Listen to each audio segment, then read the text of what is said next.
So in a few minutes, we'll be starting, just waiting for the chairperson, the AMPK Technical Committee on Shipping, Ports and Logistics to reconnect, and then we can start from there. Right, so welcome back, Ms. Mwanaulu, and on behalf of the Association of Maritime Practitioners Kenya, and on behalf of the President of the Association of Maritime Practitioners Kenya, Captain Suleiman Bakari, I wish to welcome all the participants to this webinar, which shall be covering the topic on maritime single window system. The Association of Maritime Practitioners Kenya is a registered association of merchant navy officers and related maritime professionals.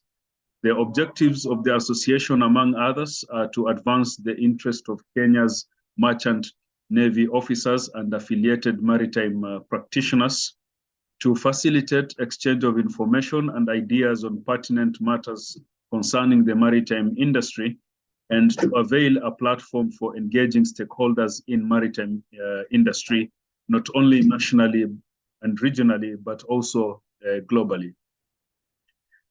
The works of the Association of Maritime Practitioners, AMPK, is done majorly through the Technical Committee on Shipping, technical committees. One of the technical committees is the Technical Committee on Shipping, Ports and Logistics, the SPL-TC, which today is hosting this webinar on maritime single window systems. Each technical committee is being chaired by a chairperson, and the chairperson for the Technical Committee on Shipping, Ports and Logistics is Ms. Mwanaulu Issa, who today will be presenting the webinar today and sharing the expert experience and opinion on the implementation of the maritime single window system. It is important to note that the chairpersons of technical committees are highly qualified, and not only highly qualified generally in the maritime industry, but also with the specific qualification in terms of what is related to the technical committee. Ms. Mwanaulu Issa Mwajita is an accomplished professional serving as the Director of Trade Facilitation and Policy Harmonization at the International Intergovernmental Standing Committee on Shipping, East Coast Secretariat. With a career spanning over 15 years, she has excelled in the port and shipping sector, specializing in maritime sector system automation projects for shipping, port, trade and logistics stakeholders, with a particular focus on single window systems and trade facilitation. In Kenya, she has played a pivotal role as a principal business analyst and project manager at the Kenya Trade Network Agency, KenTrade, where she spearheaded the successful conceptualization and delivery of the Kenya Maritime Single Window System for Kenya's maritime stakeholders. This demonstrates her expertise in implementing innovative trade facilitation solutions. Ms. Mwanaulu Issa holds an MSc degree in Maritime Affairs, specializing in shipping management and logistics from the World Maritime University in Sweden, in addition to a Master of Science in Information Systems from Lund University, also in Sweden, and a bachelor's degree in computer science. She is a certified she's certified in Prince 2 Project Management and International Trade Law and Policy. And within the structures of the Association of Maritime Practitioners Kenya, she is currently the chairperson of the Technical Committee on Shipping, Ports and Logistics. Once again, on behalf of the President of AMPK, who could not introduce the association due to exigencies of duty, I wish to warmly welcome you all and also to welcome our presenter today, Ms. Mwanaulo Isa, who shall then take over the panel and introduce also her panelists. Welcome, Ms. Mwanaulo. Thank you so much, Head of Secretariat, and I'd like to also say a good evening and thank you to all the participants who have joined us for this particular webinar. We are glad that you could make time to attend this webinar, and we hope that we'll be able to meet your expectations in terms of knowledge transfer and just informing you of what exactly is happening in relation to the maritime single window, which now becomes a requirement in a few months, that is by January 2024, in line with the IMO mandatory coming into force of the IMO maritime single window. With me here today, I have Mr. Gadi as one of my panelists. We will shortly be joined by Mr. Umingo. And at this point, I would like to introduce Mr. Gadi Ben Moshe, who is a professional colleague, and he's also an expert in digital systems, particularly focusing on port systems. Give me a minute, I'll be able to make his profile.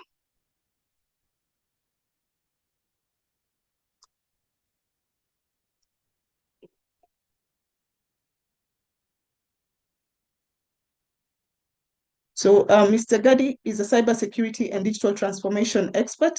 He holds a Bachelor's of Arts degree in computer science and a Master's in business administration, among numerous professional qualifications.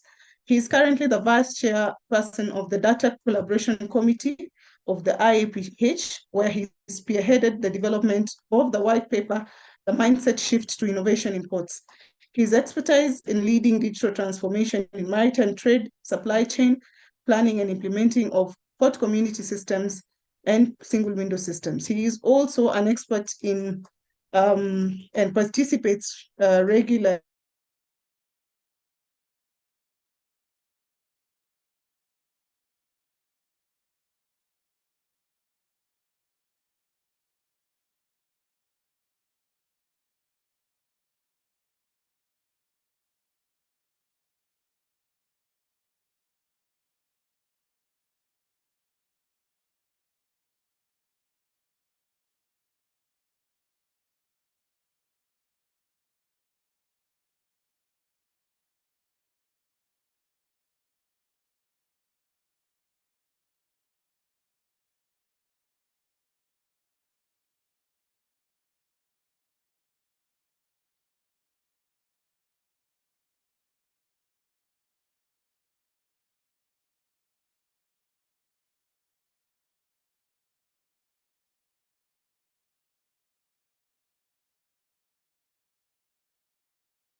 the 20 something. Ngayon.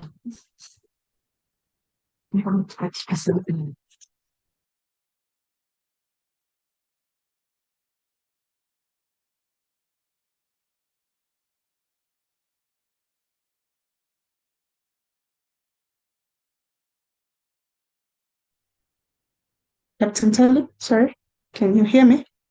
Yes, I can hear you. Okay, sorry, I dropped off a bit. I can proceed. Yes, you can proceed. Kindly proceed.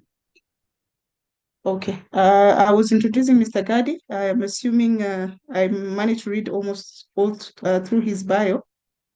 Yes, so Mr. Gadi is here with us. Gadi, you can say a hi to the participants, and then I can proceed with the presentation on the subject matter before we enter the next session.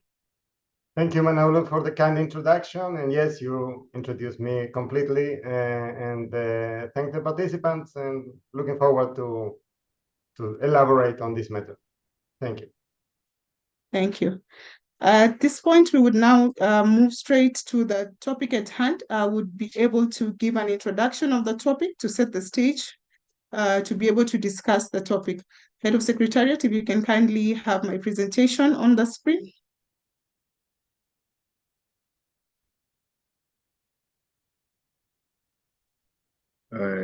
Just a moment, bringing it up on the screen.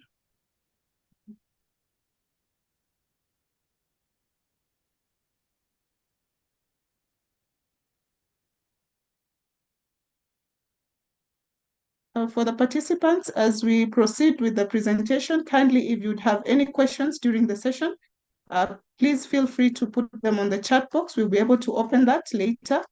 Then we'll be able to have a Q&A session at the end of the presentations by the panelists. I can also see Mr. John Omingo has joined us. I would also want to introduce Mr. Omingo, who's also one of our panelists today.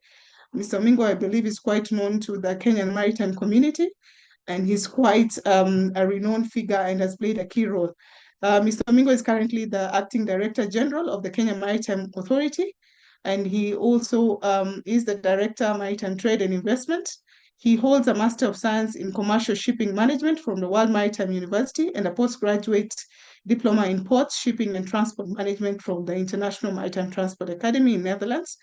Also is a holder of a bachelor's degree in education from the Kenyatta University. He is an alumnus of numerous business schools, graduating in advanced senior management courses, and was also a member of the ICS, that's the Institute of Chartered Shipbrokers UK, and brings on board a wealth of experience spanning more than 2 decades in the maritime sector, and has held various senior positions in commercial shipping departments, both at Kenya Ports Authority and at the Kenya Maritime Authority, where he's currently the Acting Director General. We'll be able to interact with Mr. John Omingo to give his remarks in the second session. Mr. Omingo, are you able to say hello to our participants?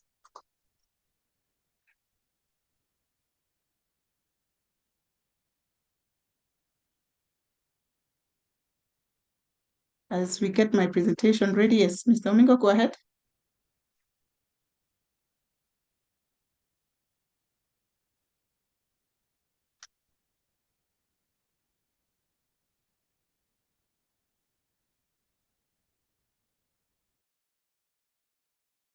I'm not able to hear you, Mr. Omingo. I don't know whether it's your audio or I need to unmute you.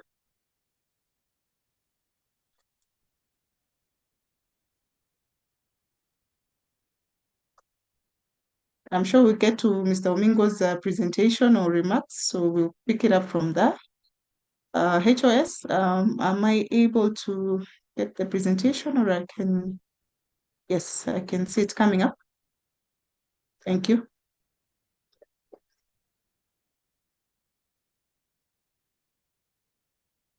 Yes, we can proceed to the next slide, and let's just take it at a slideshow.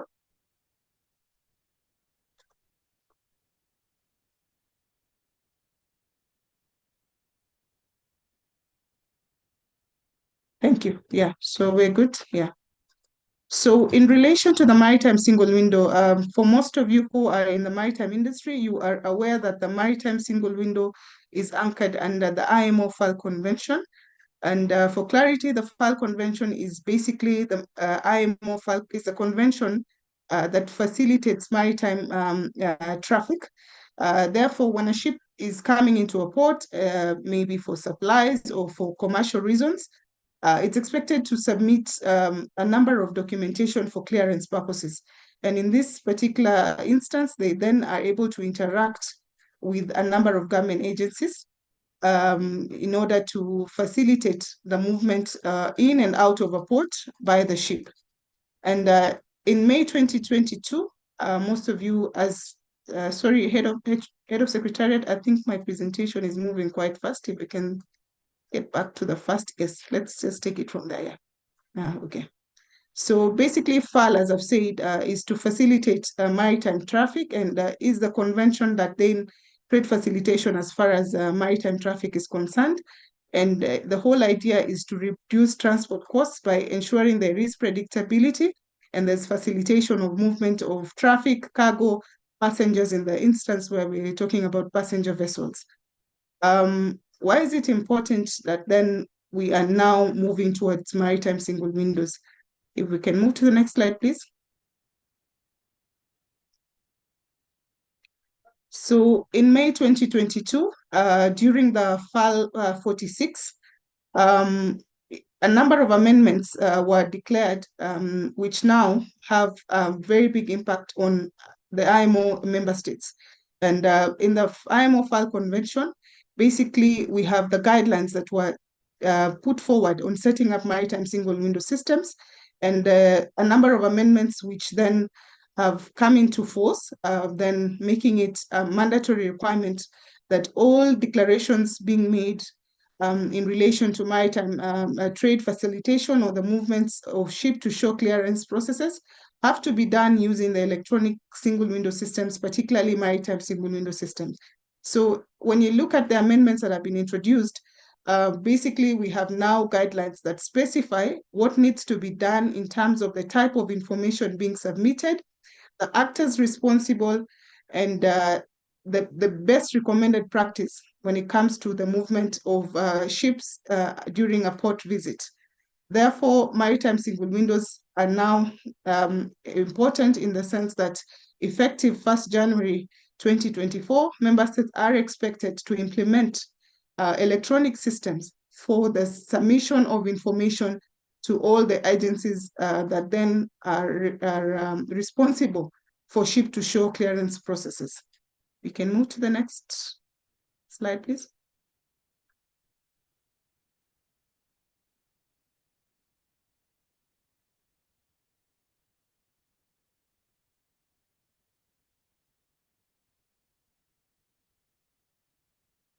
So as we can see, there's been a lot of push on digitization, and this has been brought forth by a number of circumstances. Of course, as we can see in the late 2000s, I mean, in the late 90s and coming into the 2000s, there's been a lot of digitization when it comes to port processes, maritime and shipping processes.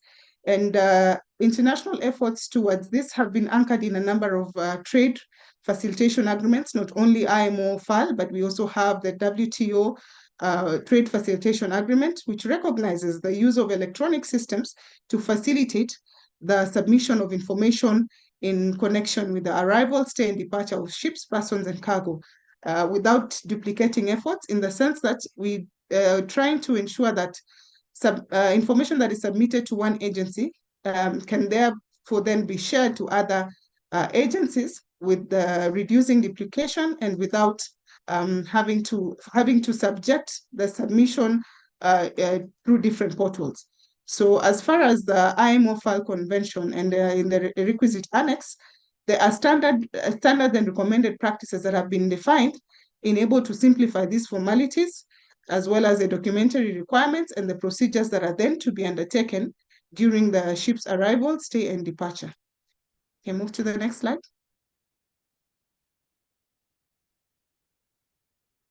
So what has been happening in terms of the regulatory standards globally is that there's been a number of efforts and a number of projects that have now given birth to some of these systems. When you look at the issues to do with the port calls and emission control, I think most of you are now aware of the reporting framework, where we're supposed to have data, for example, on carbon emissions. We're supposed to have data on ship turnaround time and so on. There's been quite a number of projects which span across a number of international organizations seeking to undertake digitization when it comes to port clearance processes. And some of these are now anchored under a number of conventions and regulations. The IMO requirement for the development of maritime single windows by international jurisdictions is then clearly defined. And this has been a project that initially, when you look at the WTO Trade Facilitation Agreement, we have the standards, for example, the UN CFAC standards, which were used to build a number of customs systems that now we've had joint commissions or joint groups, for example, the Electronic Group on Data Harmonization, which came up with the IMO file compendium, which also brought on board institutions such as the ISO, the International Standardization Organization, to ensure that the systems then are built to cater for standardization and to cater for international stakeholders, because when we talk about maritime trade, it is global. Therefore, the same manifest that would have been submitted in the same format, for example, in Antwerp, should be able to be reused in another port in Africa or in the United Arab Emirates. So this then has given birth to a number of projects in terms of trying to give guidance on what single windows should look like, or maritime single windows should look like.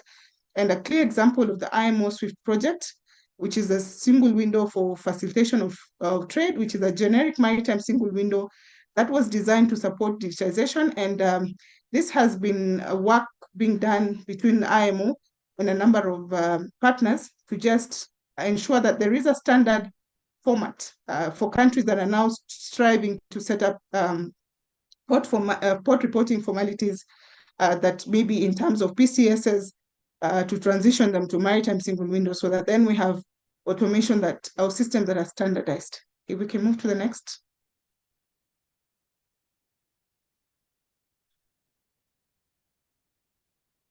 So when you look at digitization, depending on which part you sit or which stakeholder you are, you might have different reasons for digitizing.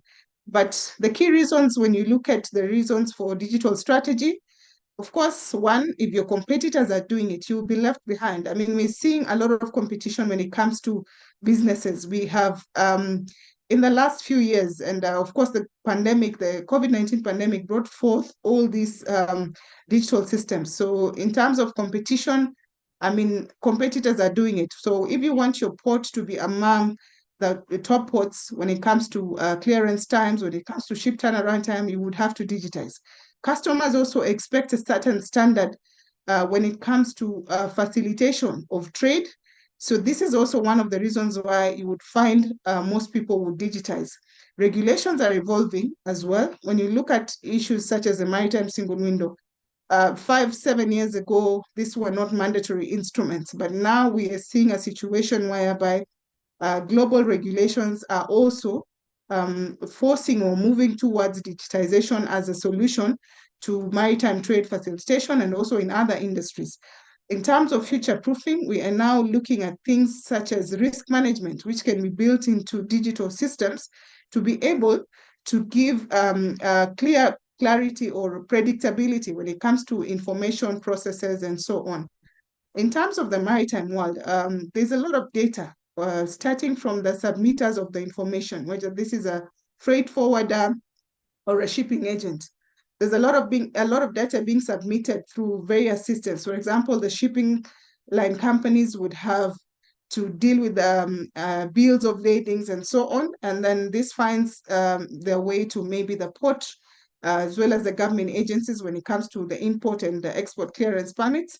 So we're having a lot of data, and now tools such as business intelligence systems, data analytics, all these then are coming up, and it's important to then have at least expertise when it comes to using the data for informed decision making.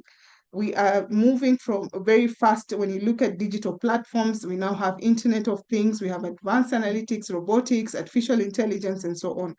So these are some of the reasons why digitization is now becoming the in thing, or you can call it the key agenda in moving forward the industry.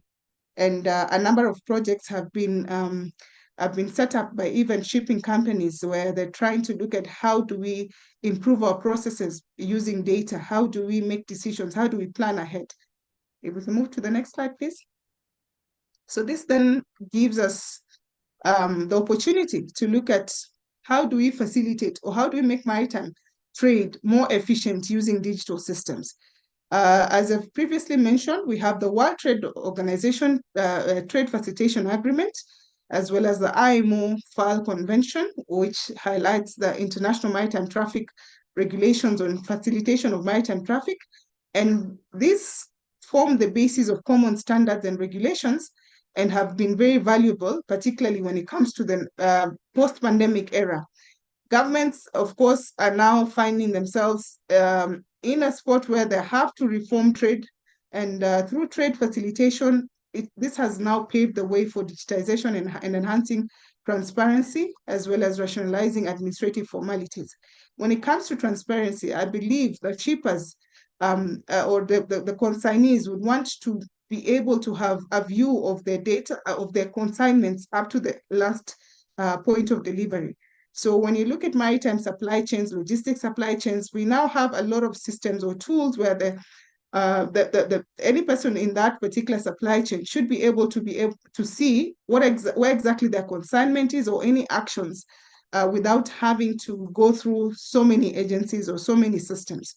So this has now then set up the stage to digitize, particularly the maritime processes, giving rise to the maritime single window systems. We can move to the next.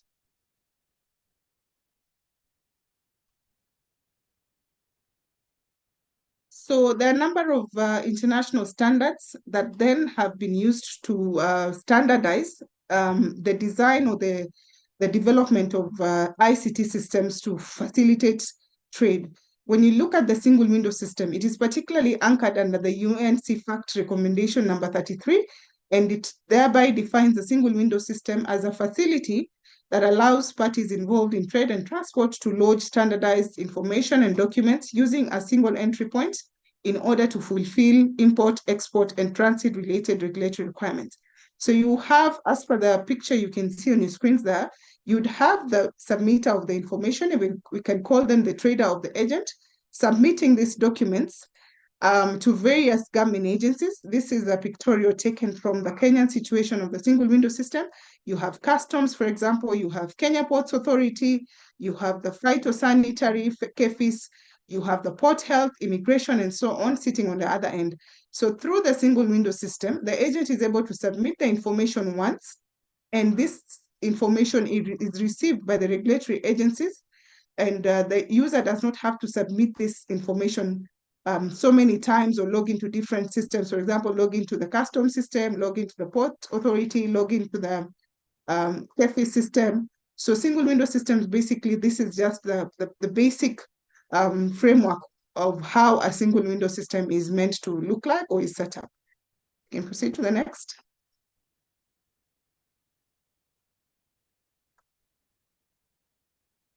So what are the objectives of single window systems? And then we'll be able to see now how we're relating this to the maritime single window systems. The main objectives of the single window systems are: one, to improve service delivery to importers, exporters, by reducing cargo clearance times. For those of you who have seen the evolution of, for example, the Mombasa port, if you remember in the 90s, we had a lot of paperwork. We had different files, different colors of documents, which you would find the clerk would have to move in between so many offices to be able to get the documents stamped and so on. So it was quite hectic. So this now, the single window systems, another objective is to facilitate electronic interaction of all the stakeholders in facilitating the import and export business. And as you have seen from the previous pictorial, the user of the system is submitting all this documentation using one single portal, and then the same portal that the government agencies have access, and they're able to process the approvals without then having to each work independently of each other. It also reduces the paper transactions by adopting electronic processing of customs and other order agency-related processes, as well as adopting a modern and open transaction processing system that is capable of interfacing with other internal and external systems.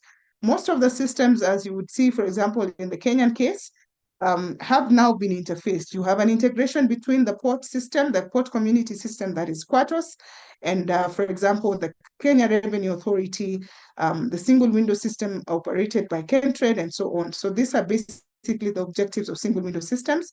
And these are some of the benefits that basically you would get by automating all these processes in a single window system. We can move to the next.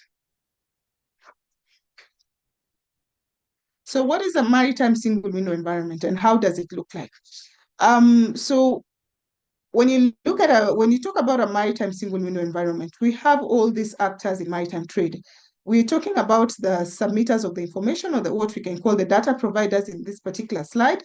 For example, the shipping line or the shipping agent, vessel operator, and these particular actors would be submitting information that would be needed by the regulatory authorities for ship-to-shore clearance procedures. For example, here we have the Port Authority, we have the immigration, we have customs, we have Coast Guard, for example, in where it's needed for security reasons.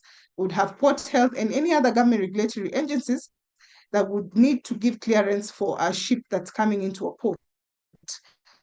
We also have the Maritime Authority, who in our instance, for example, Kenya Maritime Authority, who does the port state control functions, or the regulator. That would also need all this information, which they can be able to retrieve from the Maritime Single Window System for reporting requirements and for checking compliance. Reporting, for example, now that IMO file has become mandatory. So, for example, Kenya Maritime Authority would be able to report in terms of all the file forms, the information that is sitting on the Maritime Single Window. They can be able to extract this and submit reports to IMO in relation to a number of parameters. So this is basically the simple illustration of a maritime single window environment. These are the actors, and this is what basically is intended to then be the kind of scenario when we talk about maritime single window systems. We can move to the next.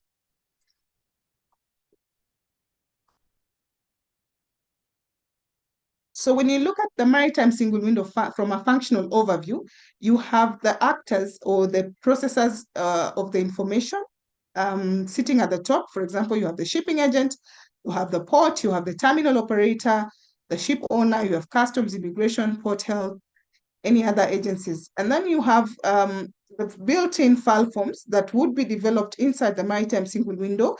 So for those of you who have had an opportunity of interacting with the file forms, you would have, for example, the vessel declaration, you would have the hazardous cargo declaration, you would have a manifest, you would have, for example, the crew list, you'd have the passenger list. If this is a if this is a cruise ship, you would have a number of file forms. So all these forms, all these processes are what would be developed on the maritime single window. So the actors, the responsible person, for example, the shipping agent, would be declaring these forms on the maritime single window.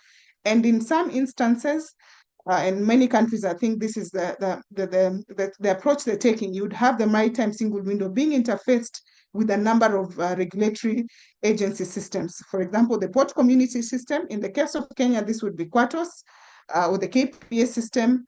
You would have, for example, regulatory systems, for example, such as the boarding module or the KRA custom system and so on.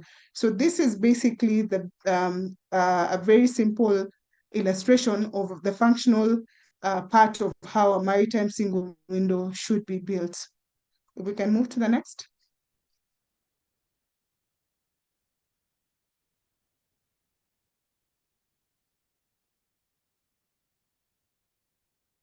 So when you look at the IMO file convention, and now that this is now becoming a requirement, what are the global and regional best practices? When we're saying we are now automating the ship-to-shore clearance processes, what is expected, or what are the kind of forms that you would find on a maritime single window? If, as I've previously mentioned, you would have the file forms. We normally have the standardized 7 forms, IMO file form 1, all the way to file form 7. This is the general declaration, the cargo declaration, the ship stores declaration, the crew effects declaration, whereby if the crew are having any personal effects, normally this is declared to customs. Ship stores as well is declared to customs. Cargo declaration is what we basically sometimes call the manifest. We also have the crew list, just stating that these are the crew working on board. And this also is used a lot when we're having the crew change, because the agent would be filing to inform immigration and any other regulatory agencies that these are the crew joining and these are the crew maybe taking shore leave. So this would be a form that is important even to be able to exit the crew from the port. And that would normally, once this is submitted, approvals would be received, and this I think would result in a shore pass. We have the passenger list, which I've explained in the instance where a vessel is carrying passengers. A cruise vessel or even a commercial ship could have carried a crew on board, maybe an engineer at a previous port, because they needed to carry out some functions. And this person is not working full-time on this ship. They were only carried on board for this vessel. So they would have to be declared as a passenger. And the form to use there would be the Form 6, which is a passenger list. We also have the dangerous goods manifest. This is basically used to declare the IMDG dangerous goods that this vessel would be then would be executing in terms of discharging at that particular port. And this is also used for reporting in terms of ISPS and so on, and in terms of environmental issues and how the containers would be handled, especially in line with the IMDG code. We also have the last ports of call, which can also be automated in the maritime single window. This is a form that would have a declaration of all the ports where this vessel has passed through in the voyage. Mostly it's 10 ports, but it can also be as little as the last 3 ports or the last 4 ports. This is also used for security in terms of the ISPS, just to look at where the ship has been and just to ensure that there's compliance with ISPS. In terms of the Maritime Declaration of Health, this is a form where the crew, the captain will be declaring the crew vaccination list in terms of maybe if this port requires that this crew have to have a yellow fever certificate, so he would declare the types of vaccination each member on board has and so on. And this is used a lot by the port health to be able to check quarantine and health issues. With the COVID pandemic, we notice now COVID certificate. So some ports would now require the declaration of maybe the COVID certificate as part of the vaccination list being declared. We also have the waste declaration form with MAPL annexes. This is a form where they would be reporting in terms of waste disposal. What are you carrying on board as waste? And this is normally used for environmental purposes. I believe also the maritime regulator would report in terms of having when they do their annual compilation of reports, they can be able to see what kind of waste is being discharged, and the Port Authority also uses this for their planning.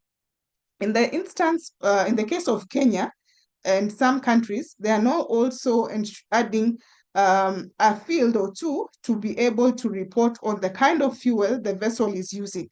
So this came about, as you're aware, in terms of the GHG issues where some vessels had not then complied and they were expected to be fitted with scrubbers or some type of system to be able to reduce the sulfur content of the fuel that the vessel is using. So this MAPL form, what is normally called the waste declaration form, can be enhanced with what we're calling the MAPL annexes to also have the agent or the captain report on the kind of fuel that the vessel is using. In terms of other documentation, you can also have the ship certificates. For example, we have the ship registration certificate, the class society for insurance purposes, the hull and machinery and so on.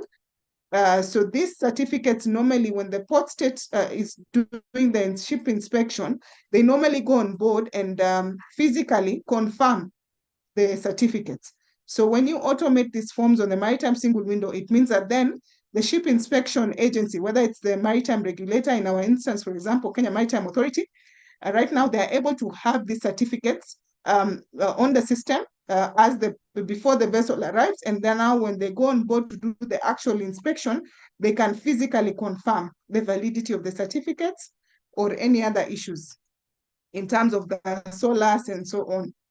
For some countries like Kenya, we've automated, I think, the firearms declaration, which is customized, whereby for security reasons for vessels or for crew that normally carry firearms, they can declare what firearms they're carrying, and the firearms are normally tagged to the crew on board. So now you see you can see the relationship between the crew list and the firearms, because sometimes we have vessels that have on board security personnel who carry firearms. And this also, when they're coming alongside, you normally have, whether it's a Marine Police or the Coast Guard, that would then be responsible for safekeeping of these firearms while they are in port.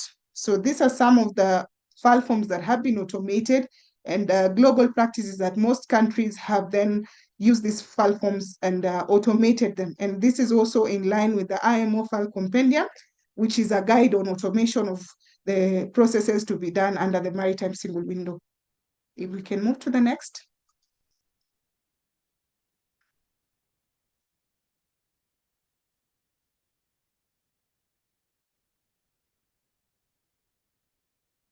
So in the case of Kenya, which I had a privilege of being part of the team that automated most of the processes. For Kenya, we started off with the Kenya National Electronic Single Window System.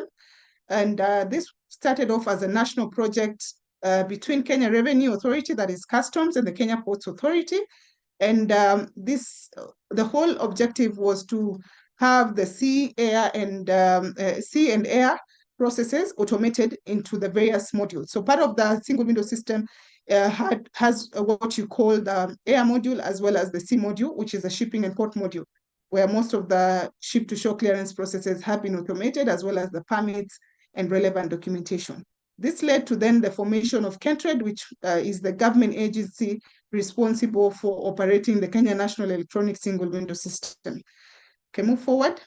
So just to have some understanding of the scenario of how Kenya automated the maritime single window, it started off, of course, as the Kenya National Electronic Single Window System with automation of shipping processes. For example, the arrival notice, you have the documents such as the IR, the manifest, which were being submitted by the shipping agents, and then the Port Authority and the Customs will be able to issue approvals or view them in their systems. And then they would now, for example, do any other processing in terms of planning, the berth planning, and so on. And in case there's any changes, for example, improvement of the ETA, they'll be able to do the same on the system, and the the government agencies can now plan on the ship arrival. So before the automation of the processes into the national single window system, this was the scenario. You had so many government agencies. For example, you have KPA who had their own system, you had KRA who had their custom system, SIMBA, you had government agencies such as KEBS, you had the airport for the instance of air cargo. You also had the clearing agents, the ship agents, insurance companies, transporters, and so on from the private sector. So you can imagine these users being subjected to submitting all these different documents or the same documents across to these government agencies. So this was quite confusing, and as you can see in that pictorial, a lot of duplication. It is lengthy, it's costly in terms of manual processes. Some agencies had systems, others did not. In terms of transparency, you're not able to know what exactly is the problem. For example, if one agency delays approving a document, you cannot really tell where the problems are or the timelines. So this had a lot of uncoordinated interventions and causing a lot of delays when it comes to the cargo clearance processes. And in terms of documentation process, it was quite inefficient. So after the automation, if we can move to the next slide. So we moved from this before 2012 to now having the maritime, the single window system, which had interfaced and has over 35 government agencies. This is the current situation with the single window system operated by KenTrade. This is a pictorial, this is a graphic that is provided by Kentrade. I believe most of them are also in this session. So what happened with Kenya is that we developed first National Electronic Single Window System. And then as we moved towards the FAL requirement, we now, we had to now develop the Maritime Single Window System as part of the forms, the IMO FAL forms. And now we have that integrated into the bigger single window system. So this is now the current environment, and this is how it looks like. If we can move to the next. And you can see now, this is they have integrations with the custom system and a number of systems. So users really don't have to log into so many systems. And the whole objective in future is that you'll be able to have so many systems talking to each other. Sorry. So in terms of the implementation journey, what are some of the challenges that Kenya faced in the implementation of the single window system?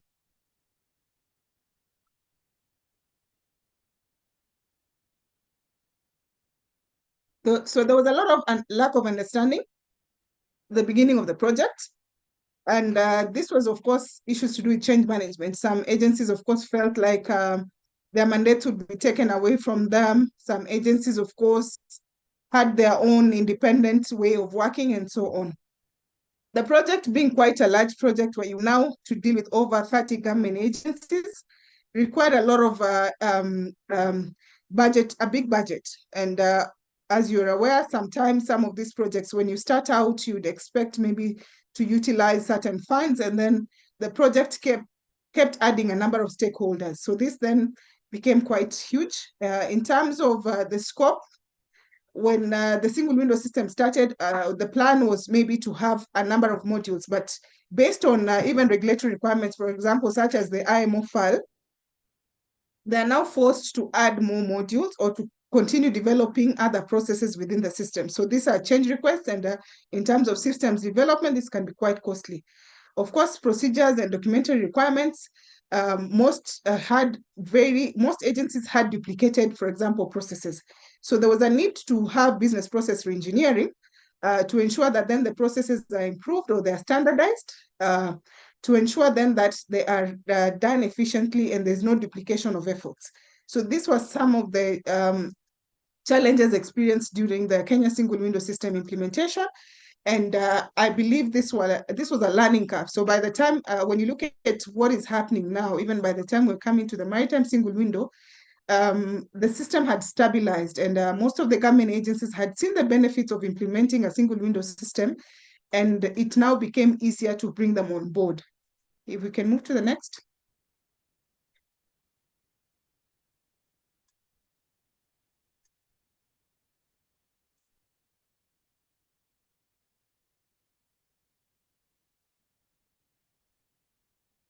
So what are the expected benefits of implementing the maritime single window? Of course, as just like other systems, increased trade efficiency and competitiveness when it comes to the ease of doing business. Most countries, when you look at, for example, the review of maritime transport, countries that have automated over 80 or 90% of their processes are really having good turnaround times in terms of ship turnaround times.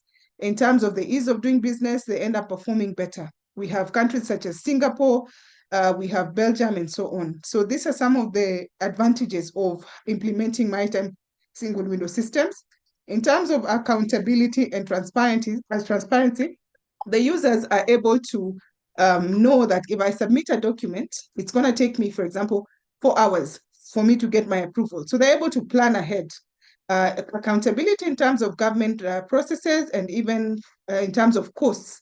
So someone is quite sure that I can be able to see, for example, this document is pending at customs. If, for example, customs need an extra document for them to approve, they're able to communicate on the system, and you're able to provide this, and you can move along. One thing that we need to really appreciate is the pandemic, because this accelerated the need to roll out systems. And the Maritime Single Window was one of the systems that then had to be put in place. And you can remember during the COVID pandemic, there was issues to do with having a paperless environment because people did not want to touch anything. So in terms of the shipping industry and the stakeholders, we adopted new ways of working. And this now has presented the need of even digitizing further. Most of you are aware of the big push to have the electronic bill of lading, and this has been piloted in a number of countries. And I believe this is one of those good examples of now digitization in the shipping and maritime sector. If you can move to the next, please. We are almost finishing. With digitization comes a number of issues. For example, we are now facing issues to do with cybersecurity. We are facing issues to do with data protection, whereby you collecting a lot of data as a regulator or as an agency, and what are you doing with this data? What rights do you have? What does a consumer also have or expect of you when it comes to the kind of data they're submitting? As you've heard, most of you, data is now the new gold, and a lot of companies are making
Yes, as we are waiting for our presenter to connect back. It is important to note the very essence of this webinar when it comes to the current trends in maritime transport and port operations. and the interface for documentation between ships and the port. The advancement of technology, electronic data interchange is an integral part of facilitating trade when it comes to maritime trade. So, Ms. Mwanaulu, you can then continue. Thank you. Sorry for that. I seem to have a connection that keeps dropping. So these are some of the issues that have come forth. As I was saying, we are now facing cybersecurity. I think we've seen this even from the private sector. Systems have been hacked and exposing a number of entities to even legal implications. And this is now something that then has come to the fore. And it's now, as we automate, these are some of the decisions or some of the things that we need to put in place to ensure that the data is secured, systems are secured to prevent financial and reputational loss. Can we move to the next slide?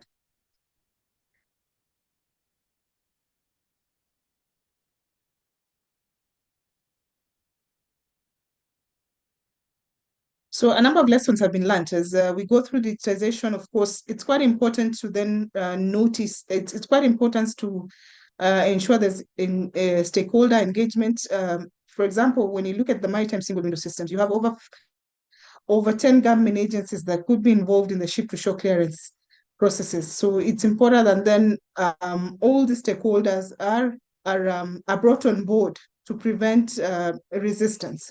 There's need to have comprehensive change management strategies. As we're aware, we're dealing with people, and change, of course, is not something that we easily embrace. So it's quite important to put in place effective change management strategies. There's also need to have continuous monitoring and evaluation of systems.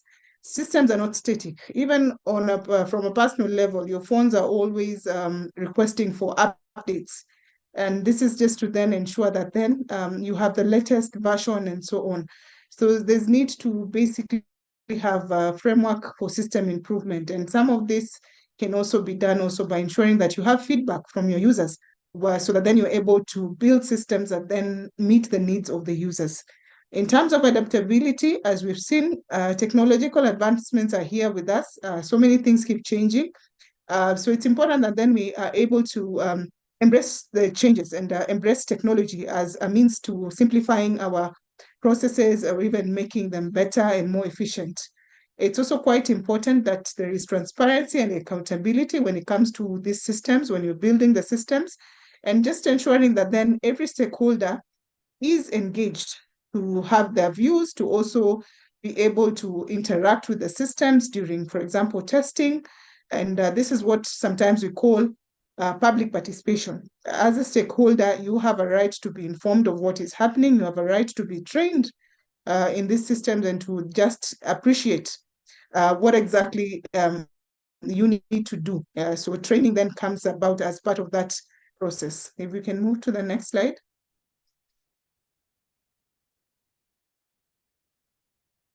World over, of course, we're now seeing a number of countries that have then embraced these digital systems, and maritime single window systems are now, or port community systems are moving towards even regional systems. For example, we have the ASEAN network, where we have the ASEAN countries having so many systems that are now being integrated. It's the same case, for example, in the EU, and we are noticing that then countries, as countries or as regions are coming together to have integrations. When we talk about regional integrations and regs such as the EU zones and so on, so we are seeing a trend where we're having countries coming together to have regional single windows. So national single windows or national maritime single windows are being enhanced to bring about integration with other country systems. And then we are now seeing we're seeing the systems becoming bigger and bigger and hosting more stakeholders. So these are some of the trends that we are seeing in terms of digitization of maritime processes. We also have countries such as Singapore who have been trendsetter when it comes to port systems. They have a system called Digiport that also brings together so many stakeholders, and they have been offering technical assistance through IMO programs to countries that then are in the starting process of setting up their single window systems. We'll be able to share this presentation if you registered for the webinar, so no need to worry about the screens we're sharing. We'll all get a chance to interrogate the screens. So as I come towards the end of my presentation, I just felt that it is quite important that we are able to share experiences and to look at what have countries, or what is the trend, what have countries done, what can we learn as we now embrace digitized systems? What can we do better now that we have had systems over the last, let's say, 8-10 years? Port systems are being integrated. We have the single window system in Kenya that has come up. We have the ICMS system. We have so many systems, but now systems are being interfaced. They're talking to each other. What do we need to do, and what role does each one of us play? And in the instance where the world is going, we are seeing a lot of regional integration. We are seeing, for example, even the AFCTA, the African Continental Free Trade Area. Countries are trading amongst themselves, and therefore there is a trend, or there are requirements that we share data electronically. So this is what we will end up with, where we are having regional single windows that then countries are able to share information. Customs have what you call single custom territory, rules of origin, where the importing country would be able to see all the documentation from the first entry point, and they're able to clear the goods or make decisions in a faster, in a shorter time, just to streamline the processes. So these are some of the examples that I felt quite important when we talk about single window systems, or maritime single window systems particularly, and the trends and what we need to prepare for in our individual or in our institutional capacities, as we now probably now move to the era of even advanced analytics, robotics, and so on. And I think I would like to now open the floor to my panelists to be able to just give us their views and the experiences, particularly when it comes to the maritime single window systems, and what they feel we need to now focus on as the implementation of the maritime single window becomes a reality effective next year. And for those who would be interested, myself, I had a published dissertation on the effects of the implementation of the Kenya National Single Window System. You can be able to just search online, and you can find it. It's published on the World Maritime University Commons. I'm sure it will give you a detailed experience and journey of how from the starting point of the single window system, before the single window system, and where we are as of that time when it was published. I would now wish to invite my panelists, Mr. Gadi, to just give us his experience, and particularly focusing on his area of expertise on cybersecurity and port systems. So Mr. Gadi, please welcome, and you can have the floor. Thank you, Manaulo. And first of all, thank the Association of Maritime Practitioners for inviting me to this webinar. And mainly thank you, Manaulo, for such a comprehensive presentation of the maritime single window. You know, every time that I hear more about the Kenyan implementations, I'm more impressed. So great to hear it, and congratulations on what you achieved. You know, after such a comprehensive presentation, what I suggest to talk about, it's more taking and share a few takeaways from my recent activities related to maritime single windows when I was consulting to IMO in a number of countries, Nigeria for setting up a port community system. Recently, I'm making their consultation, and also I'm doing IMO study in the Latin American countries to see how they are prepared for the maritime single window. So based on that, what I want to talk with you is mostly the misconceptions that there are today regarding the maritime single window. And let's start with the first one. And this is, as I said, from when I talk with different actors in stakeholders in different countries. When they say, do you have a maritime single window? One of the misconceptions is they're saying, yes, we are sending scanned pulse forms by email, and this is our maritime single window implementation. No, it's not that. Okay, sending a scanned form or document by email, it's not a maritime single window implementation.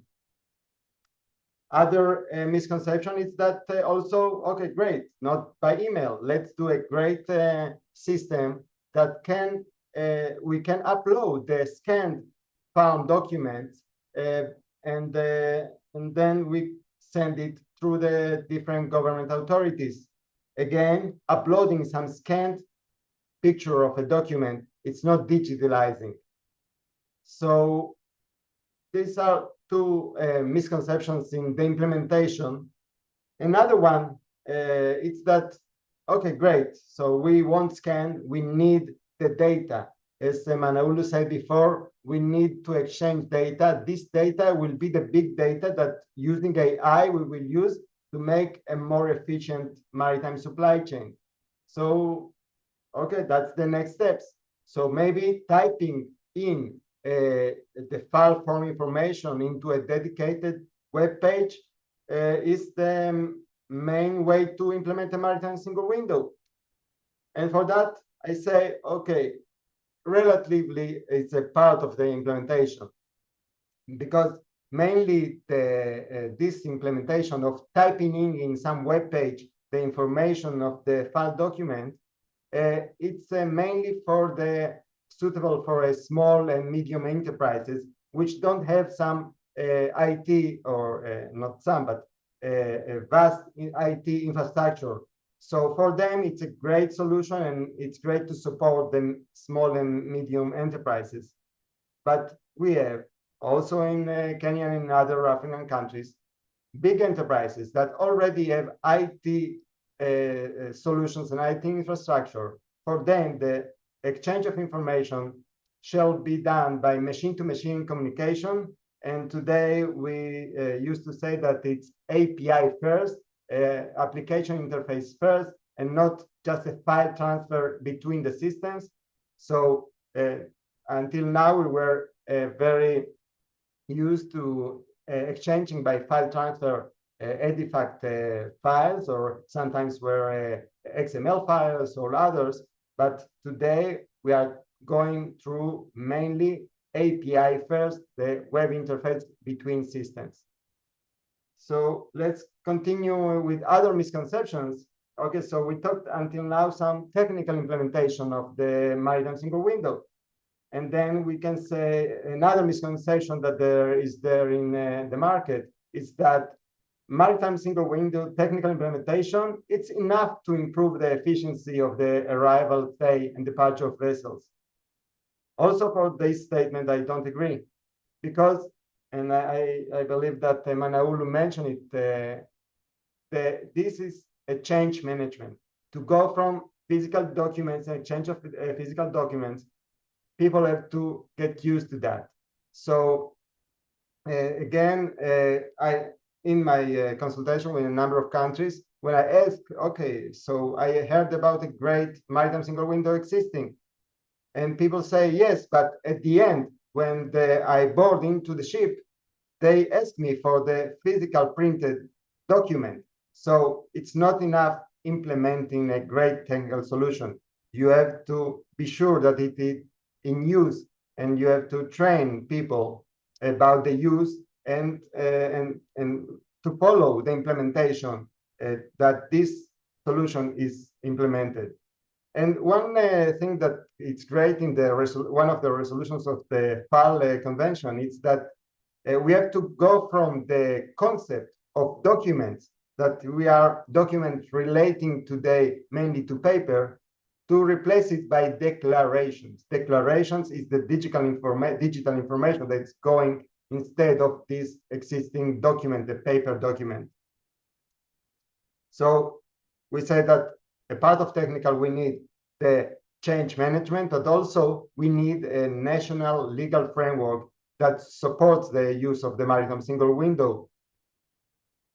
Because it's important that what we are asking is backed up by legal framework, and that people must use the system, might use this way. And it's important to raise the awareness of that use. And the other thing, it's okay, great. We did this all, added those information, but we also have to get a lot of attention to the accuracy of the data that is implemented, because we have today great initiatives like just-in-time arrival of ships or port call optimization. But what about if this data is accurate, and how we make sure that the data that is digital now, it's accurate data that we can rely on? And this is one work that we at the International Association of Ports are doing together with a number of other international organizations like DCSA, HIC40, IPCSA. We made a task force to try and improve the digital data that is going through the systems today. Another misconception is that maritime single window implementation alone will improve the coordination between the government agencies, and not. In my opinion, we need not only the maritime single window, we need, together with maritime single window, do the better coordination between those agencies. We have to sit together and coordinate and re-engineer the processes that are related to the arrival, stay, and departure for having a successful maritime single window. It's not one agency like the Port Authority can do it alone. It must be together with the other agencies and coordinated. And this coordination also, it's because the final solution also asks the public authorities not to require on arrival and departure of ships more than it's in the final resolution. So, and I find out when I talk with the other ports that say, great, we have those file documents and file declarations that Manaulu talked about before. But also we have another number of declarations or documents that we have to submit that are local requirements.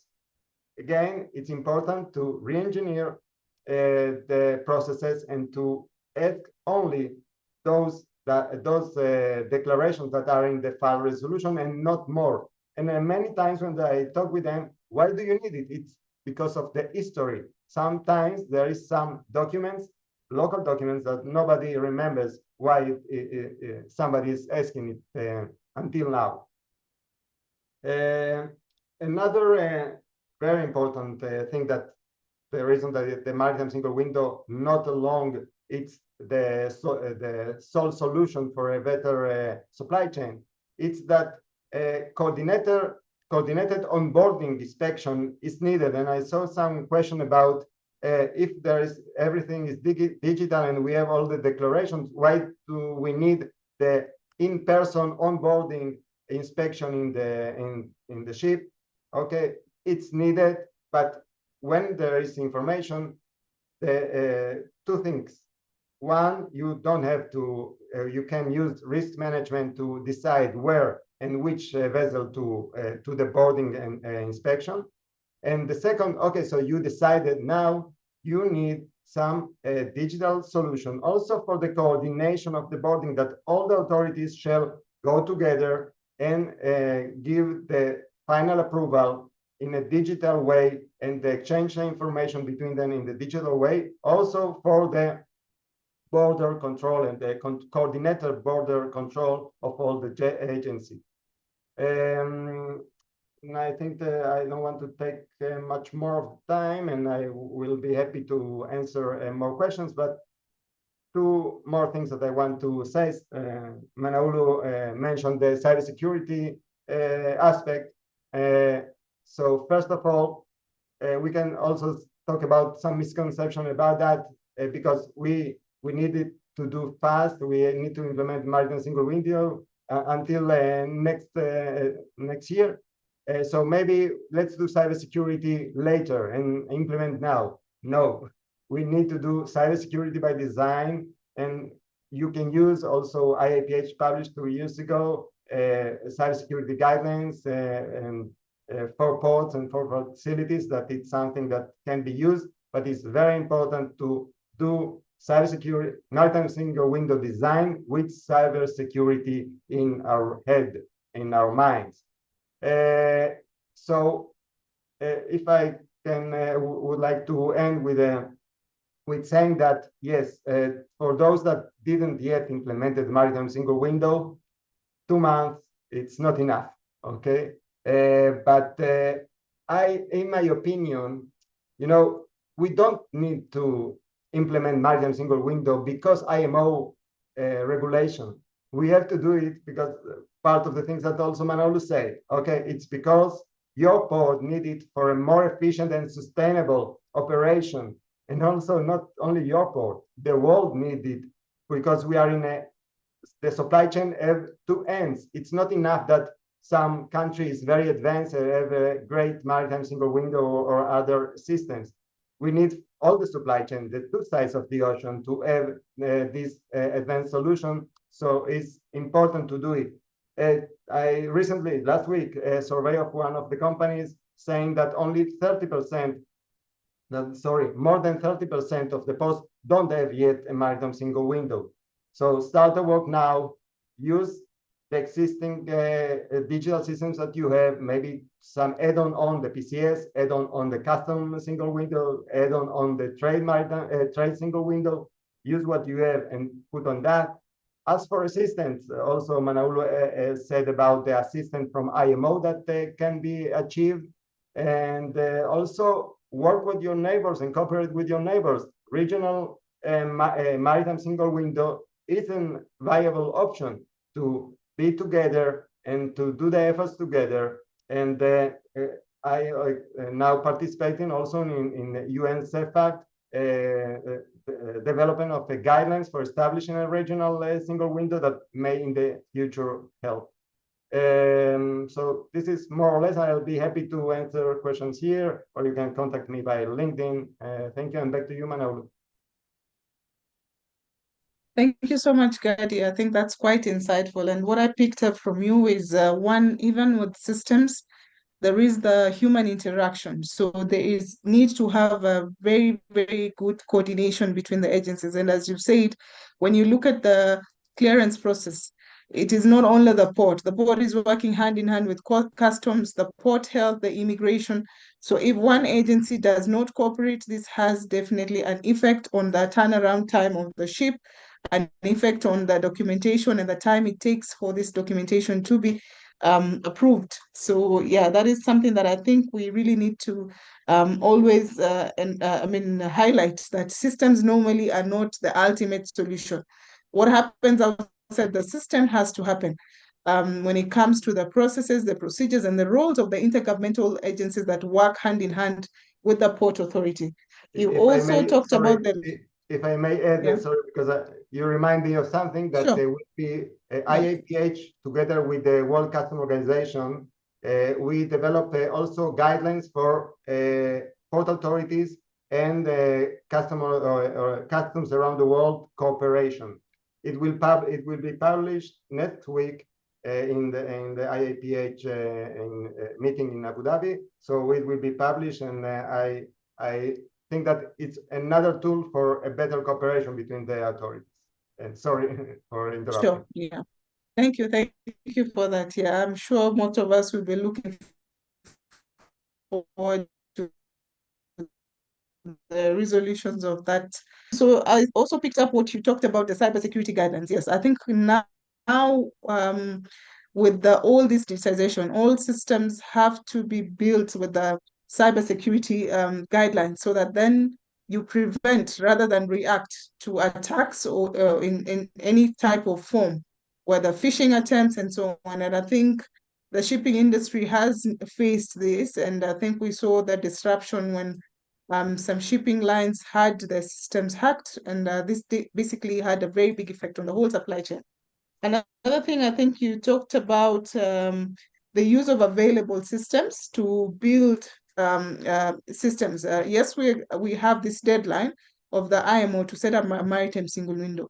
However, if a country does not have a maritime single window, what can you do? I think we have a perfect example, for example, of Djibouti. Djibouti has in place a port community system that they have really worked on, and it is called the IMO, showcasing what they have done with the port community system. So from experience, I think I know that Djibouti was able to enhance the PCS, and they went, sorry, Mr. Omingo. Then we can meet tomorrow. Sorry. I'll raise. Yeah, so for Djibouti, they were able to enhance the port community system. And I think a number of countries, as they sort out their strategic plans to have these systems in place, they are mostly now looking at how do they enhance the available systems to be able to cater for the functionalities of data submission in relation to the maritime single window requirements. So I believe in future we'll be able to see so many types of hybrid systems that are then responding to this.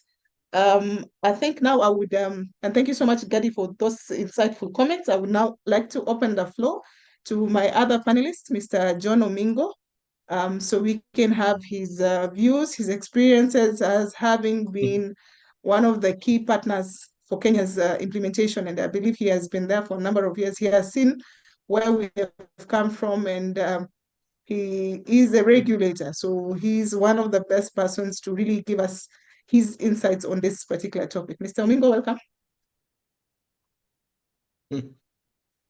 Okay.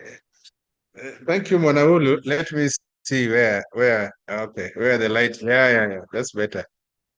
The other side was making me darker than I am. This is it. Thank you so much, Monaulu. After giving such a very detailed and elaborate narration of the single window and how we have gone about it, I'll have very little to add, but rather than speak from the point of what we went through in the whole process. And basically, I'm John Omingo, the Acting Director General of Kenya Maritime Authority. This is the institution that deals with the regulation of the maritime sector in Kenya. And apart from safety issues, security issues, pollution issues, we have a component of our functions dealing with the quality and the cost of maritime transport services. So when you talk of maritime transport services, we have the entry and the departure of vessels as a very key component of our day-to-day functions in terms of how efficient is it. It is, as from the regulatory point of view. And also, we deal also with the training of seafarers, the embarkation of seafarers. We also deal with the welfare. So when it comes to them getting on board a ship and coming out, when it comes to them being embarked into or out of or disembarked out of a ship, we have a role to play in that. Also, when they have their welfare issues that need to be addressed, we come in handy to be able to arbitrate on a number of issues that concern the seafarers. But basically, for the FAL Convention, that deals with the entry and exit of vessels, that deals also with their personal effects on board the ships, and they are coming in and going out, plus other administrative issues that are required for a ship to come into the port or leave the port.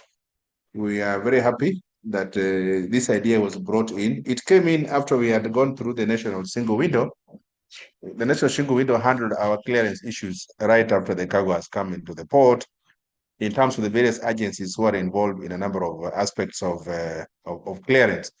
And so then we had enjoyed the fruits of national single window in terms of enhancing efficiency.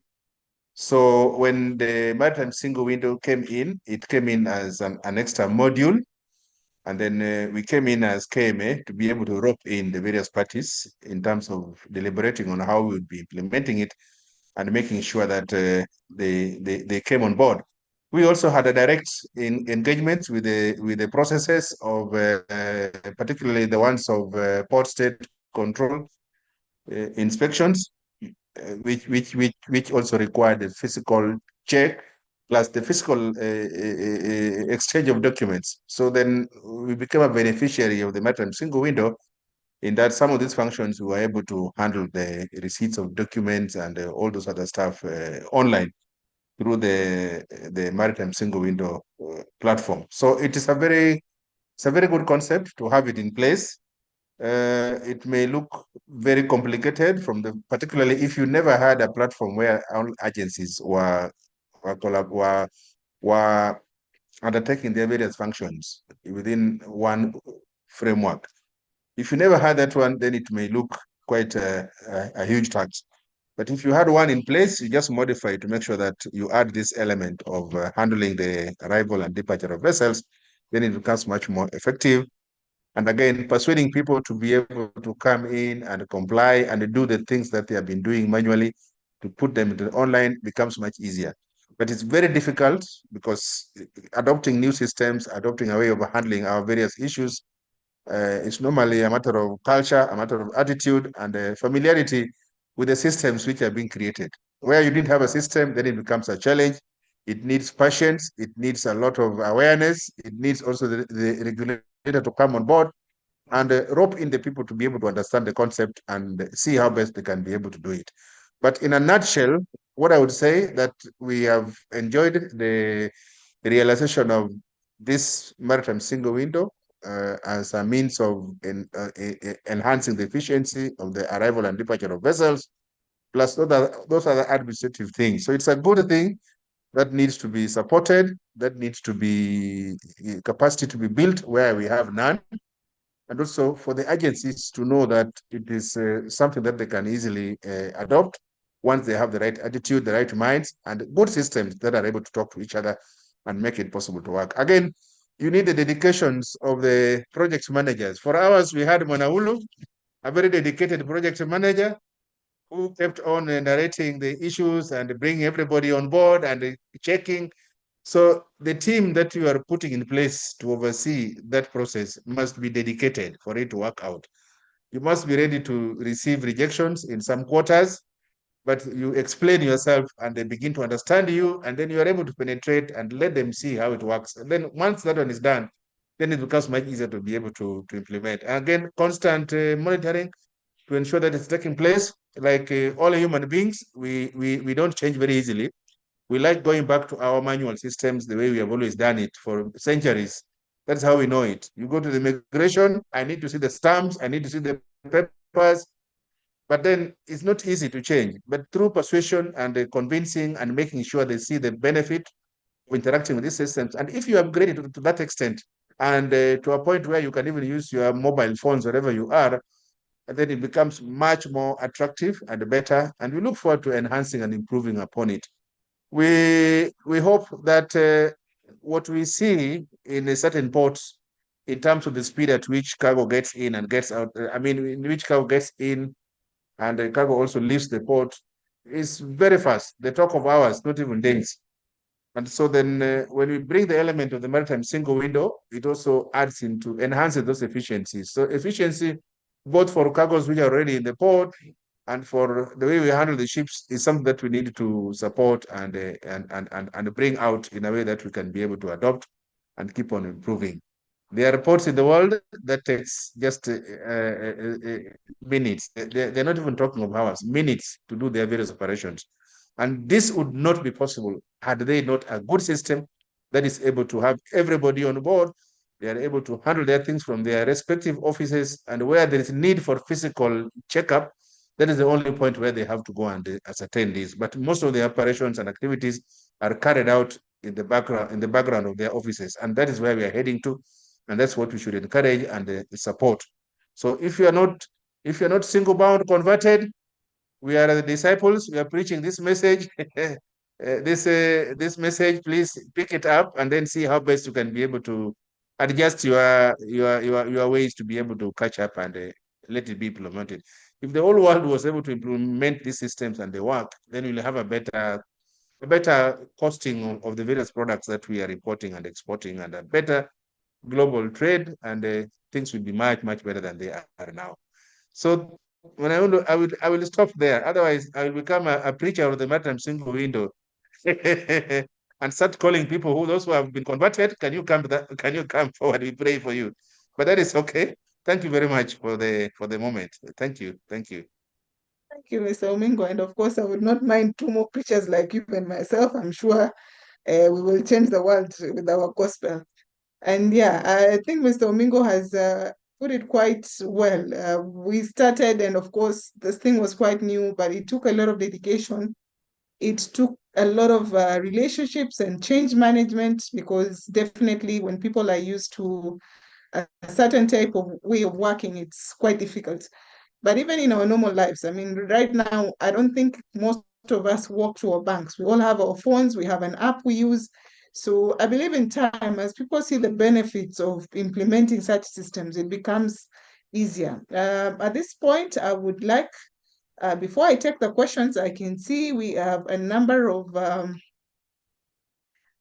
participants, and I would like to recognize the presence of, I can see Mr. Amos Wangora, who was one of the key people, the former CEO of Kentrade, and I would like to give him an opportunity if he can also give us his insights. He's also an expert in this area of automation, and then I can be able to move to the questions. I appreciate the presence of Mr. Kevin Safari, I think from former Customs Commissioner.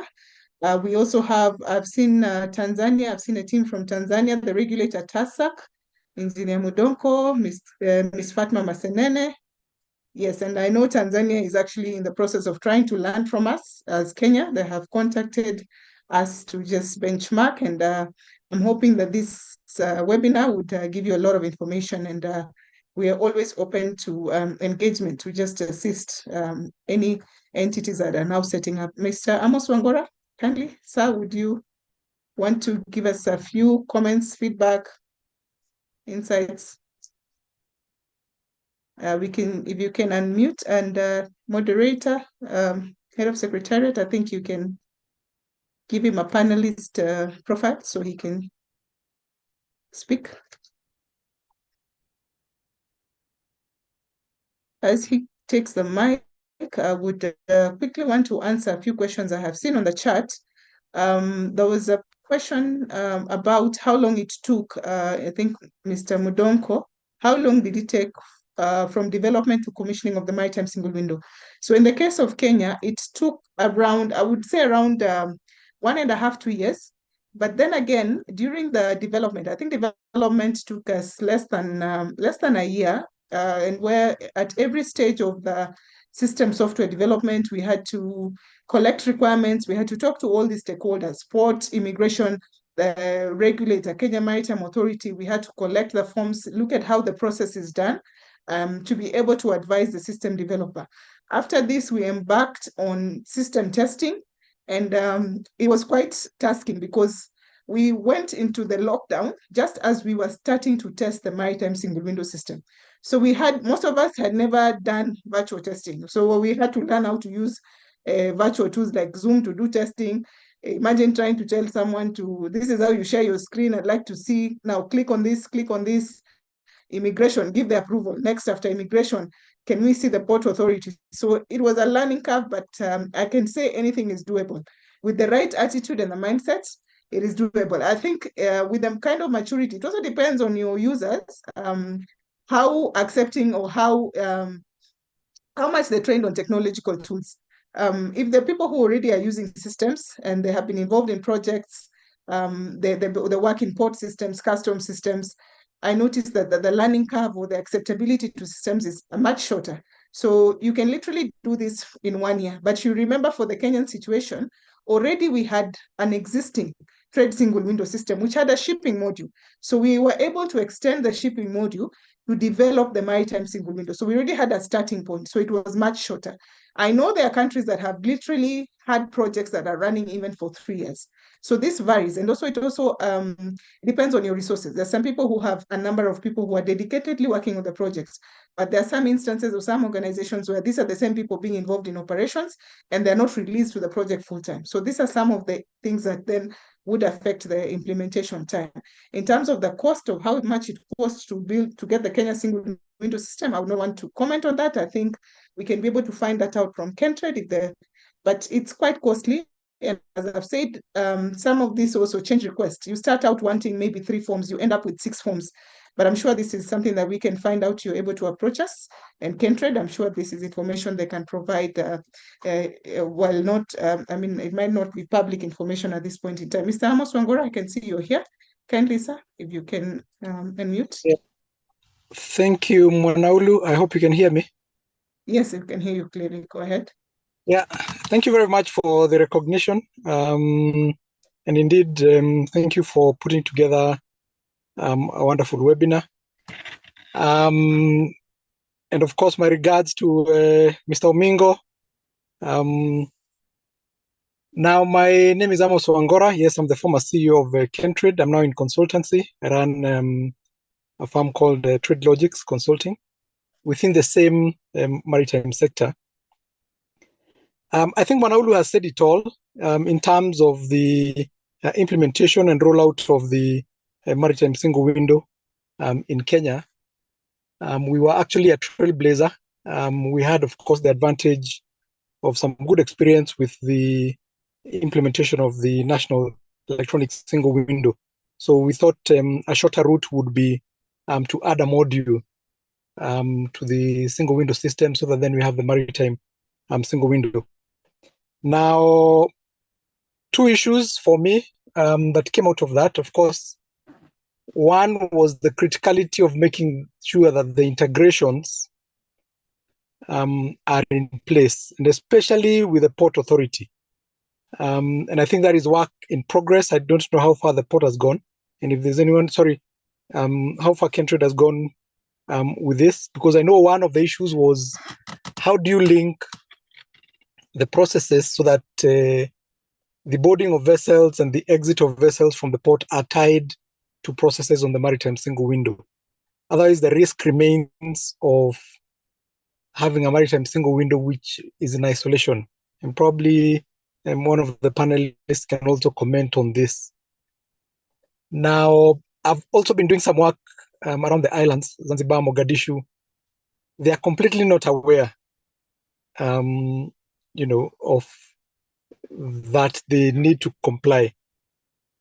So I think there's still need for capacity building by IMO. I don't know whether there's any initiative for our region that's ongoing. I think I'm asking more questions than comments. But as I said, I think Mwanaulu had covered it extensively on what has been done and what some of the issues have been. But maybe just some comments on those 2 issues would be welcome. Otherwise, thank you very much, Mwanaulu, for putting together a very, and of course the association for putting together a very informative webinar. And thank you again for the recognition. Thank you. Thank you, Amos, and yeah, good to have you on board. As you also doing work around the same area, I'm sure most of us would gain a lot in just knowing what's happening. As you've said, they still need a need for a lot of sensitization, as you said, the island states. And I think myself also did some work for myself and Gadi. We were involved in a certain project commissioned by the Indian Ocean Commission to look at the Southwest Indian Ocean islands around spanning about 12 countries, where we were able to do a research and check the readiness for countries to implement a maritime single window. And from that research, of course, we saw the same things that Amos has alluded to. A number of countries were not quite ready. There were issues to do with capacity in terms of technological know-how, in terms of financing to set up these systems. So as we get closer to the deadline, and I'm sure this is how even IMO, a number of countries have been supported using the technical cooperation program. Singapore has come up with a prototype. I think Antigua Barbuda has also managed to access that technical cooperations, and they have been a beneficiary of the Maritime Single Window prototype. It was one of those island nations that also did not basically implement the system, and this has been quite helpful. So I believe IMO and institutions such as the IAPH, which Mr. Gadi here serves in, have been quite instrumental in now just trying to put together guidelines to assist countries as they now try and implement or try and set up maritime single windows. Would now like to come to the questions. I've seen a number of questions. I believe some of them are can be answered even after the webinars. Head of Secretariat will be able to share our emails, and we can comprehensively answer. I would like to take a question here where someone has asked,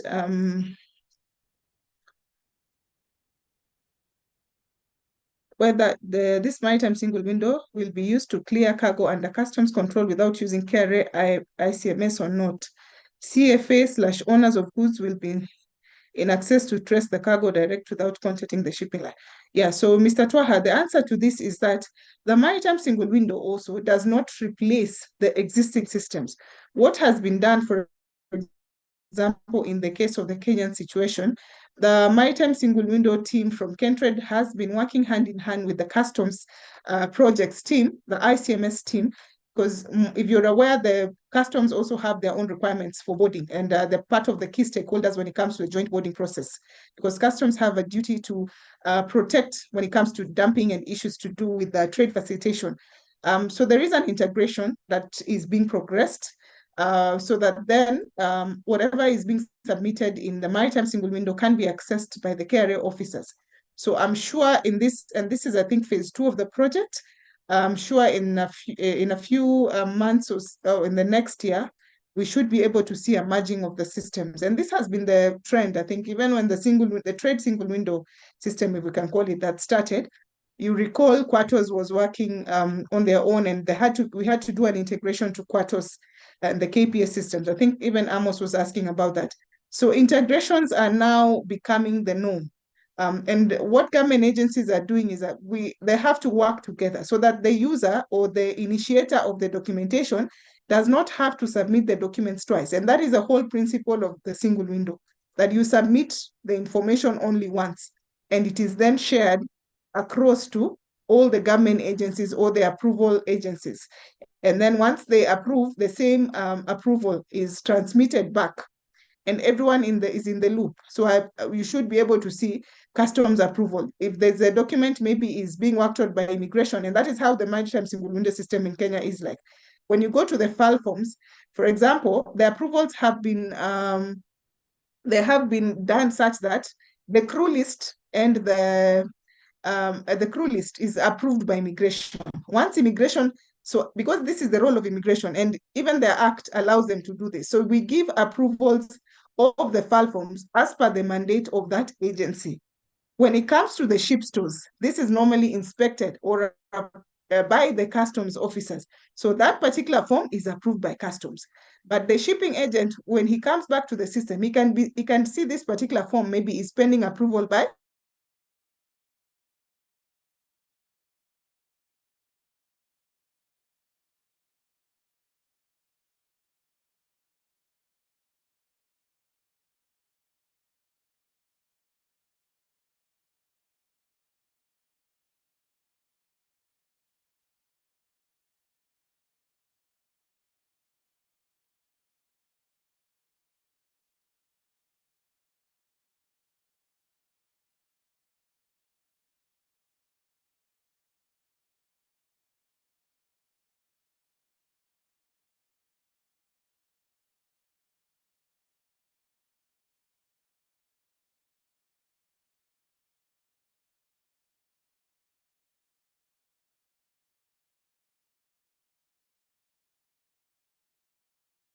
I'm a dropper.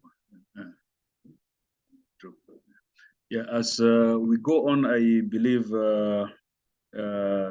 some of the questions could be addressed by Mr. John Omingo, especially when it comes to the regulatory issues that surround the implementation of the maritime single window system as guided by the FAL Convention.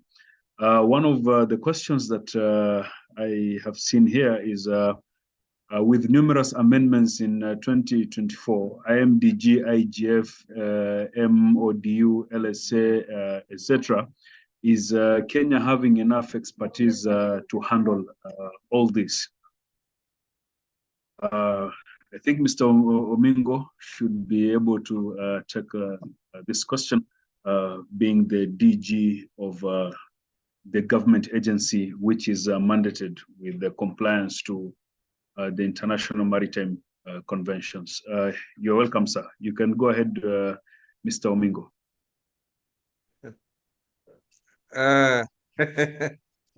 Thank you, sir. I think when it comes to regulatory interventions, these are IMO conventions which have been ratified, and once ratified, as per our constitution, they become law. But basically, the IMO conventions, like many other conventions, they guide on improving a particular process in efficiency of cargo clearance and many other aspects of our activities that has got negative impacts on the logistics, either on the environment, logistics, or human beings working on board ships. These are the things that they focus on. Now, the FAL is there to make life easier for everybody. The various parties who are involved are normally government agencies, and the beneficiaries are the private sector, particularly the shipping companies and the crew working on board a ship. And the overall impact is to enhance efficiency. So it may not have so much as to the typical regulatory interventions that require compliance with the. If you don't comply, then you get punished, or there are penalties. The benefit is visible to everybody, because if you can enhance efficiency of our various engagements with the sector, then everybody benefits. But because it's a convention and it has got the element of the legal implementation and the regulator on board, our job is simply to rally the various parties to recognize the benefit that it provides and adopt it. And where they are having technical capacity challenges, we call in the people like Mwanaulu and Amos Mangora. Amos, I'm happy to hear your voice after a very long time. To come in and give the technical narration of how it is not that very complicated, the benefits, and how people can get to implement it. And if it works, it's for the good of everybody. So that you don't need to bring in the issues of penalties, because even the IMO convention doesn't call for penalties. It only highlights the fact that if we have a common platform where we carry out our various activities in a way that is much more efficient and doesn't want you to leave your office, then we become a better service providers. And that is what people need to adopt and accept. But then it must come as a convention, and then we come in as a regulator to just to persuade people to ensure that they implement. But in terms of any penalty, that one may not work out very well, because the benefits, just let people see the benefits, they'll be able to pick up and make sure that they comply. You can go to the extent of saying that I will not deal with you if you are not into the platform, where you put as a mandatory requirement, because when it's mandatory just to be complied with. And then the reluctant participants will have no choice but to come on board. But in terms of regulations, it doesn't have penalties. It's something that people will do willingly. But for them to be able to adopt it as something that is well accepted, then we have to incorporate it in our regulations. And that's why we have the FAL in the Merchant Shipping Act, and then we have compliance with the measures that would enhance efficiency in our regulations, and then FAL now becomes a beneficiary of those statutory interventions that we are putting across, but it doesn't have any sort of punishment or penalties if you don't comply. You see the goodness and then be able to undertake it. And then you don't undertake it in isolation, it is captured somewhere in the statute, and that makes it something that everybody should thereafter adopt and move along with. That's what I can say from the regulatory point of view. Thank you very much. Yeah, just before you go, sir, I think when we discuss such an important issue, when it comes to the regulatory compliance, both at not only at the national level, but both at the regional and global, arena, one of the issues that does arise is data sharing, which Shiku Karanja expressly asks, does the single window data sharing include the KMA or ESC regulators? And also in the spirit of enhancing ACFTA synergies on trade and development, what would be your take on creating such a synergy in terms of data sharing when it comes to Kenya at both the regional and the global level?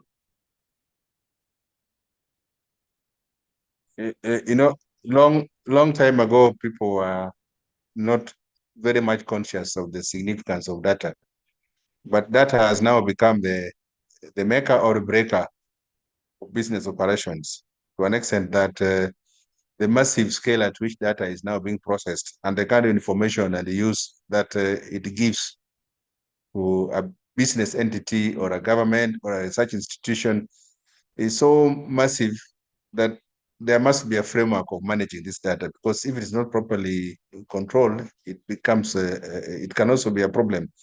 It can be used to either to build you or to break you up, depending on what levels of business are you operating in. So it's essential that the framework is set in to see how data can be handled, the issues of integrity of the data, the issues of privacy. There are certain information that an entity wouldn't like to be available to a competitor in one way or another. So that calls for taking time to look into the whole essence of data. How do we manage data? How do we make it available? And again, how does it become something that can be useful to any entity in a way that does not discriminate? And so, like recently in Kenya, we have the data commissioner, a whole office that deals with data, and a whole institution that deals with the regulatory issues to do with the sharing of data and the breach of privacy in terms of the data exchanges. So it's a new area that is expanding and is becoming very critical, because if I love sausage, you can say that I buy sausage every week, and then you make sure that you target me with a different variety of sausages. That is, how do you get to know what I eat every week and to a way that you can be able to control even my thinking?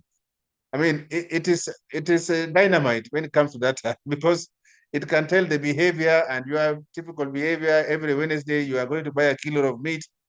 We buy this kind of stuff. I mean, that is a data that, in your opinion, should be private. Nobody should know what I eat. But now they have to know that. And so that kind of knowledge and many other aspects of our behaviors are now being exposed by the kind of data which is being collected. So it is an area that, in terms of the regulations, it has to be, it is ahead of regulations. So regulators must come in very, very strongly to see how best they can be able to put some order and clarity and integrity into this process. Because that is too much that somebody wants to know about anybody, which again is not very safe. Thank you very much. Thank you, Mr. Mingo, for that comprehensive answer. And I think most of us now, you notice every time you sign up to a website or some information service that asks you to read the terms and conditions, and they tell you this is what the kind of data we're collecting. So all this now ties into these data protection issues that companies are obliged to then be responsible with the kind of data they're collecting. And I think governments, as we've seen even in the case of Kenya, we now have now the Office of the Data Commissioner. And those are some of the things, and it's now being cascaded into government agencies, where they have to appoint a data officer, and they have to ensure then that the data is handled accordingly in line with the current laws of data protection. So these are also some of the things. The systems come up, I think even now they become, I mean, we now have to have people who are trained in such things. So these are also now emerging career opportunities away from the traditional jobs. So these now are also the opportunities that come with digitization. Are we training also our staff, our people, in line with the new technologies that are emerging? For example, even Bandari College and the maritime training institutions, I think it's time that they also look at the curriculum and start also training students on such systems, because the same will be employed in the port or the maritime community. And then it will be easy for them if they're able to also get some sensitization on such issues.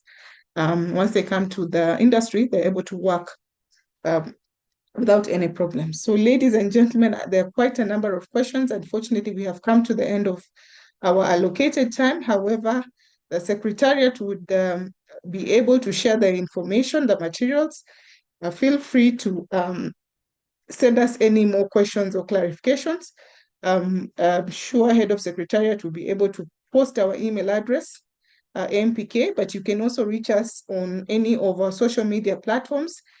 Just search for Association of Maritime Practitioners Kenya, sometimes AMPK. We're on LinkedIn, Facebook, YouTube, and this particular webinar has also been was also being broadcasted from our YouTube channel, so it is available. Kindly share with your colleagues or any person who you think would benefit from the information that we have shared today. I would like to give I'm very grateful for our panelists, particularly Mr. Gadi, who's joined us and spared some time for us to just give us the global perspective in his line of work and the kind of the trends that we're now seeing when it comes to digitization in ports, particularly on the maritime single window. We are also grateful to Mr. Omingo and all of you. Mr. Omingo, of course, is not a new face in this field. If we can call him, he's like the father of maritime. Literally, the Kenyan community, he's always with us and he's given us a lot of support, most of us, in the implementation of some of these projects, as well as the association. The World Maritime University Fraternity is always available to chip in as a panelist and offer his guidance, his experience, and I'm sure it will come in handy for generations. And as we pass on the baton, even some of us, we would also are willing to ensure that this knowledge does not stay with us, but we give it out to the community, and we can build better systems and we can move forward as an industry. So ladies and gentlemen, it's been a pleasure hosting you. And I would like to thank all of you. No, I cannot mention all of you, but I saw the participation was quite good. Even we have people joining in from other countries, Tanzania. I saw Mr. Joseph Agbo from West Africa. We had people from the customs, we had people from the Port Authority, a number of institutions. For example, we had WIMESA being represented by the chair, Ms. Fiona Mbandi. I've seen Ms. Fatma Yusuf, yeah. So quite a number, Kentrade Fraternity, Ms. Hilda, as well as former CEO, Mr. Amos Wangora. We would endeavor to have more sessions. I'm sure we'd be willing to just give you the updates as we go along. As we watch the deadline of 1st January 2024, I'm sure we'll be able to organize more webinars. And feel free to just also suggest any topics, emerging topics that you think AMPK can organize a webinar, or if you want us to disseminate information on, we'll be gladly willing to help out with that. I've seen on the webinar chat, the Head of Secretariat has just posted our LinkedIn handle, Twitter, Facebook. So please feel free to follow us for more updates. We normally post a number of updates when we have webinars and any information. The website as well, www.ampk.or.ke. Also, membership, feel free to write an email if you want to join us. For those Kenyan maritime practitioners, feel free to contact the Head of Secretariat through the email given there if you want any more information about joining the association. The email address is headofsecretariat@ampk.or.ke. At this point, I will now take it back to the head of secretariat to give us the closing remarks. Mr. Talib, Captain Talib, over to you. Thank you very much, Ms. Monaulu. And it is important to state that this technical committee on shipping, ports and logistics does not only cover the ports issues, but it also covers the wider shipping and logistics issues. And as clearly stated by the chairperson, feel free to contact the chairperson or the secretariat for any other emerging issues that the maritime fraternity in Kenya would like us to address. We have the expertise, and I'm pretty sure that with the guidance of the technical committee chairperson, Ms. Monaulu, we'll be able to address the emerging issues, not only nationally at the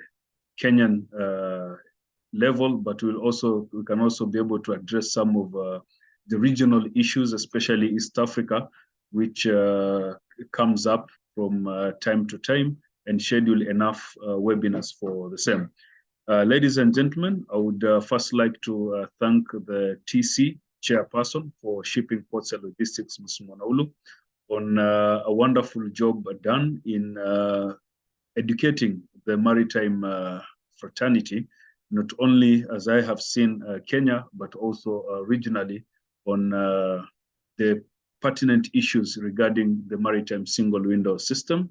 I would also like to thank our esteemed guest, Gadi Ben Moshe, for making time to join us, and also to give us his thoughts, views, and expert opinion in terms of technology, the application of technology in everyday operations.